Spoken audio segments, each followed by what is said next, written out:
Well, hi, my name's Jason, and I'm a part of Real Talk Johnson County. Our goal as a group is to promote healthy conversations and awareness of diversity in Johnson County through storytelling. So I'm here today with Megan, who's going to tell us just a little bit more about her story, and we grow a little bit together. So Megan, tell us a little bit about who you are. I'm Megan. I'm originally from Columbus, grew up in Columbus, graduated from high school from Columbus North. Currently reside in Greenwood, here in Greenwood, Indiana. I'm 37. I have a 4-year-old who is my world, and I'm a social worker full-time. And I coach volleyball for fun. Cool. Well, I know that for you, a lot of your story has to do with overcoming some obstacles. And Absolutely. so tell us a little bit about your teenage years, some of the highs and lows that you went through. So I went to Columbus North High School. I graduated in 2001. My freshman year, I went out for the volleyball team. I made the volleyball team in high school, and I was the only person of color in the entire program. Fast forward 3-4 years, get to my senior year, I'm still the only person of color in the volleyball program. There were a handful of African-American kids in my graduating class. Now, with that being said, being in a high school and being the visible minority was hard to deal with at times. I had my allies at school of those that I regularly hung out with, specifically related to sports. Being an outgoing, outspoken person to begin with definitely has its perks, but it was never really made blatantly obvious to me until my senior year of high school. I never had any issue with academics. Did I apply myself as best as I could? No, not by any means, but I still graduated with academic honors. So being on that path and graduating with academic honors, your next step, and what everybody's always told, is you go to college. That's the next step. So I went to my guidance counselor at that point in time, and I asked her for applications to the specific colleges that I was interested in at that point in time. She looked me square in the face and said, "Megan, some people just aren't meant to go to college." And I said, "Well, that may be the case, but I'm not one of those people. I'm meant to go to college. That's my goal. It's been my goal since I started school, and that's all my family has ever talked about is me going to college. What's the next step? What's the plan?" Hesitantly, she gave me all the applications that I asked for. I went home and filled them out with a fury and mailed them out as soon as I possibly could. Transcripts and the money and all that stuff that's involved with applying for college. I was accepted to every college that I applied to. Wow. Every single one of them. College may not be for some people, and I was not that person. That was the first time it was ever made obvious to me that there were going to be obstacles that I had to overcome based on the people that were around me at all times.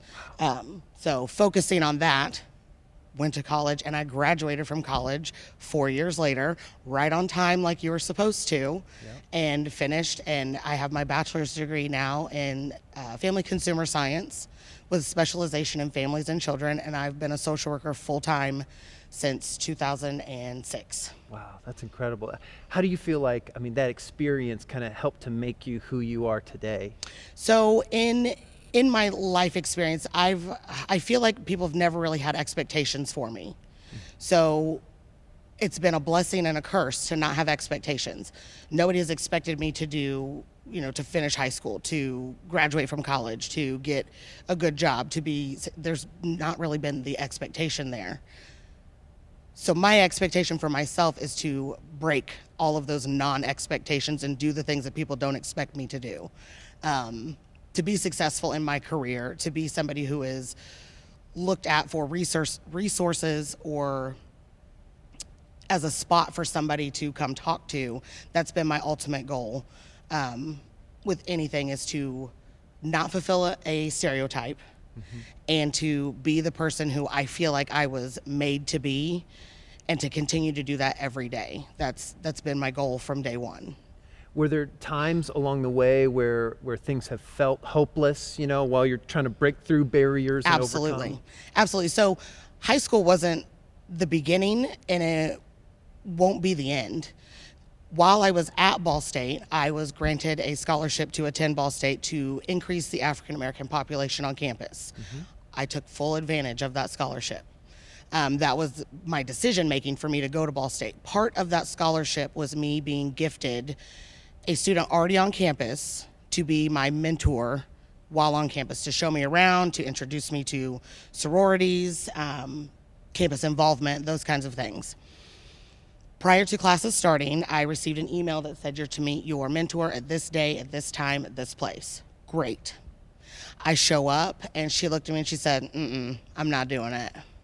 Wow. And I was like, I don't understand. She's like, well, judging by your skin tone and your hair, I can tell you're mixed, and I don't want to deal with it. And turned around and walked away. Wow. I said, okay, well, I guess I'll do college by myself then. I don't need your assistance anyhow. I'll figure this out on my own. And that was the beginning of my experience in college, of borderline non-acceptance, but then being put there for a reason as a number or as a statistic, but then not having the appropriate people to help follow through with that and maintain that population at the same time. And what would you say, I mean, what helped you to develop the strength to make it through those kinds of things? I've been an extremely independent person since the day I was born. If there's a problem, I'll figure it out. If there's an issue, whether it be at work, in my personal life, or with money, I'll figure it out one way or another. That was not, again, a stopping point for me or a restriction for me. That's one person and their opinion, their thought, their feeling, and they're entitled to that. But that doesn't mean that I have to stop what I'm doing because I have my own goals. I wasn't in line with her goals, and that's fine. But I'm going to keep doing what I need to do. And I was at college for my education, not to meet people and hang out and have fun, which is part of it. But I was there for my education. So that's all that mattered to me. And that's why I graduated. Cool. Well, based on all of that you've experienced, I mean, obviously, Johnson County continues to grow in diversity, but it's not an incredibly diverse place even Correct. today. What would you tell a teenager who is going to a Johnson County school right now? Maybe they are a part of the diverse community, or maybe they're not. What kinds of things would you tell them based on what you've experienced?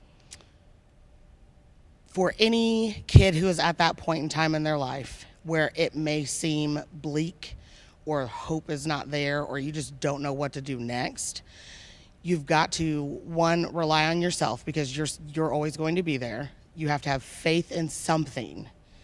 Whether the outcome is what you wanted, the outcome was what you were looking for, you have to have faith in something and a goal to reach. Whether that goal is waking up the next morning, you have to have a goal in mind. Make it to Friday, and then you make it to next month. There's always going to be somebody out there who is willing to help. Do not be afraid to ask for help when you need it. The social work side of me is the mental health. A lot of mental health resources aren't as accessible or readily available for those, but it is there. You have to find it. And specifically in school, a lot of kids, like I had one teacher who I still talk to this day. We are friends outside of here. And I know to this day I could still go to her with anything. There has to be one person, and it may take some searching, but when you find them, that will be your person, and they will be there to support you no matter what. Wow, that's awesome. Well, I know, I mean, as we look around at the world around us, there are plenty of negativity that we see day in and day out. But if you had to look out, what gives you hope? I mean, as you look at the future, what gives you hope for a student going to school in Johnson County as you know, looking at their future? For me personally, I have a 4-year-old, it's my child. And for me and a lot of people that I associate with, a lot of people that I'm around, we're all of a like-minded mindset where we want what's best for our kids. It starts with us as people, and the things you put out into the world are the things you're going to get back. If you are putting out negativity, if you're putting out pessimism, constantly, that's what you're going to see. That's what you're going to experience. That's what you're going to have. So if you were, I mean, if you had a teenager here today, just trying to figure out, how they're going to make it through another day, if you had just one piece of advice, maybe you've learned along the way, or you've seen in practice, or whatever, what would you share with somebody to say that this is the one thing I want you to know? Today is not the end of your story. Tomorrow is not the end of your story. Your story is in the future, but you have to take those steps to get to that point. It will take hard work. It will take dedication. It will take effort. There will be blood, sweat, and tears involved in all of it. But today is not the end of it, because there is tomorrow. That's awesome. Thank you very much. You're welcome. I appreciate that. Well, we want to say thank you to Megan for joining us today. We want to say thank you to you for tuning in. The whole goal of our group is that conversations don't end when this video does. We want to help encourage healthy conversations and diversity along the way, and that only happens if you share your story with others and if you listen to the stories of others. So our challenge for you is that you would go out and just start a conversation today.